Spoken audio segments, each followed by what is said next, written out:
un panel organisé en marge.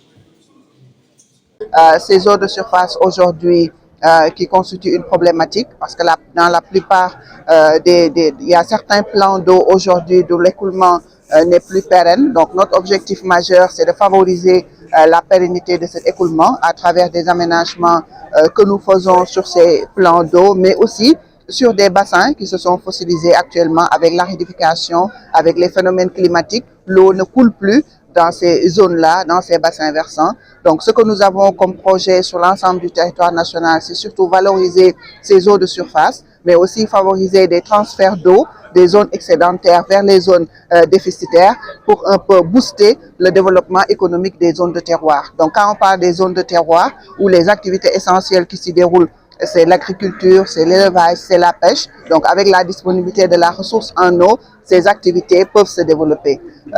Pour enchaîner un peu, nous avons des projets sur l'ensemble du territoire national qu'on a pu scinder en pôles, en conformité avec la nouvelle vision de nos autorités, développer les pôles territoires. C'est à partir de ça qu'on a pu regrouper nos projets par zone.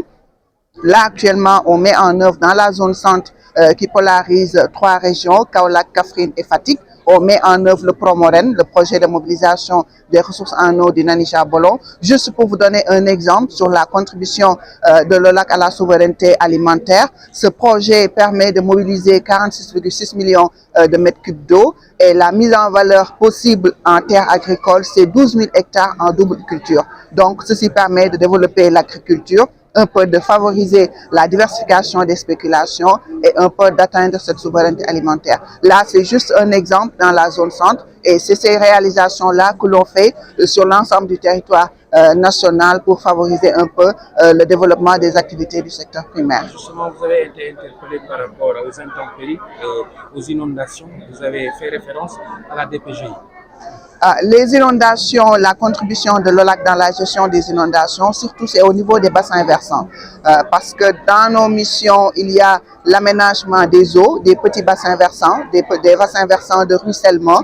L'objectif, c'est de retenir ces eaux-là qui s'écoulaient peut-être vers les villages ou bien vers certains territoires, provoquant des inondations.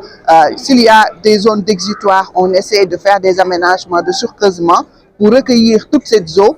Toutes ces eaux, et ces eaux recueillies permettent le développement des activités tout autour de ces bassins versants. Donc là, c'est la contribution de l'OLAC face aux inondations, mais beaucoup plus dans les zones rurales où l'eau le plus souvent se perd et que cette eau pourrait être récupérée pour valoriser les terres, pour faire les activités de pêche, développer la pisciculture, l'aquaculture ou le développement aussi de l'élevage. Alors, pour la vision 2050 du chef de l'État, je me demande, concernant la souveraineté alimentaire, quel temps déterminé alors allons-nous y attendre en tant que la population? Pour la souveraineté alimentaire, il faut s'y mettre dès à présent parce que nous, on est déjà là-dedans avec le Promoren dont je vous ai parlé tout à l'heure, dont le temps d'exécution c'est des aménagements, c'est 3 ans.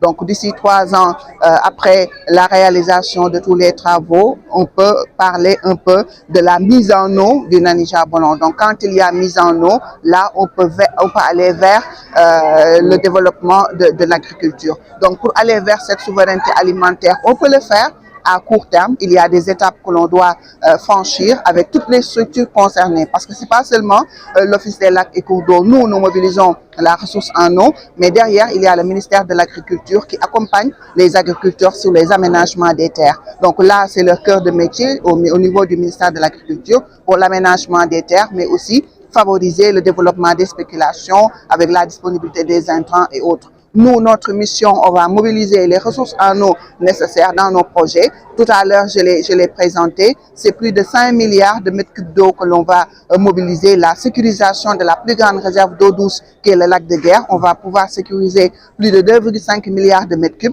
Sur les petits bassins versants, c'est 1,2 milliard de mètres cubes d'eau et aussi d'autres petits bassins versants aussi où on peut aller jusqu'à 5 milliards sur l'ensemble de ces plans d'eau de surface. Juste pour vous dire qu'il y aura de l'eau disponible de l'eau douce pour favoriser le développement de l'agriculture avec la vision, mais aussi avec l'intention des autorités et aussi les ressources qui vont accompagner ces différents projets-là. Je pense qu'on peut arriver à cette souveraineté alimentaire à court terme en mettant en œuvre les jalons nécessaires et peut-être d'ici 5 ans, 10 ans, on peut atteindre à cette souveraineté alimentaire effective. C'est Diarra Sow, directeur général de l'Office des lacs et cours d'eau. Tey dañu ñëwoon fii ci 25e FIARA pour def benn panel avec l'Office des lacs et cours d'eau. La question de la souveraineté alimentaire est à l'ordre du jour. L'OLAC, maître d'œuvre. Comment est-ce que vous avez appréhendé cette initiative en tant que tuteur? Voilà, c'est une très belle initiative d'avoir pensé à l'OLAC pour représenter le ministère de l'hydraulique et de l'assainissement, l'hydraulique surtout, par rapport à la centralité de l'eau pour adresser les questions liées à l'autosuffisance alimentaire.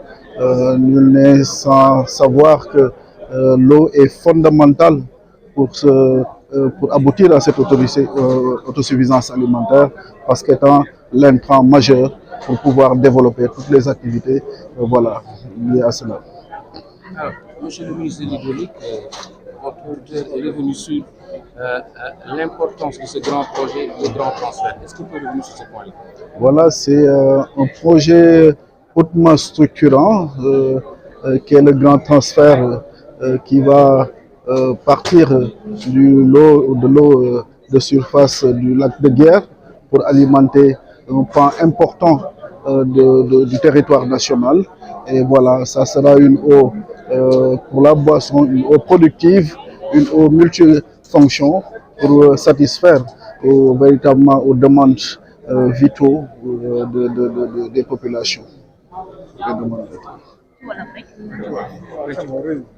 Voilà, dañuy rafetlu panel bi ñu tenir bi OLAC animé dans le cadre ci FIARA bi nii doon wax ci maanaam dayoo ndox maanaam ndoxu surface yi ci maanaam atteinte autosuffisance alimentaire ba xam ne doon ñu jéggaani yi ñuy bay li ñuy dundee donc ndox bi maanaam boo xam ne OLAC moom lay gérer di eau surface yi yoo xam ne ñi ngi ci kaw.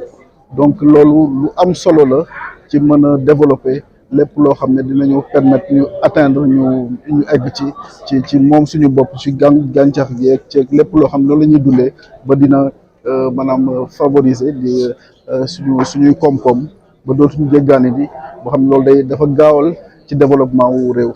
Grand transfert nekk lu ñor autorité bu baax a baax.